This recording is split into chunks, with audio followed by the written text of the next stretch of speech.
Alors je suis passé par le Gers, sur la route entre Poitiers et Toulouse, et puis en voisin landais, donc j'étais content de voir les camarades, pour expliquer pourquoi, quel est mon projet.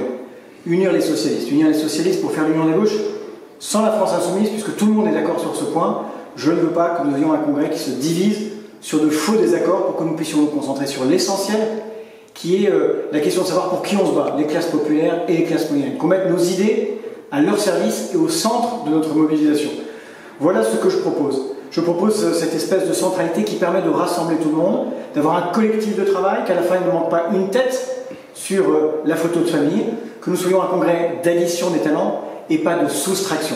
Voilà comme quoi je crois que nous pouvons à la fois répondre aux préoccupations quotidiennes des Françaises et des Français sur le travail, sur l'industrie, sur l'agriculture, sur la mobilité, la santé, les services publics et comment nous pouvons construire une alternative et préparer l'alternance.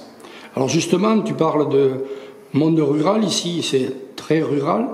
Quel est le projet pour l'agriculture? Alors moi je trouve que, en effet c'est intéressant et je revendique l'idée que je suis un député de la campagne.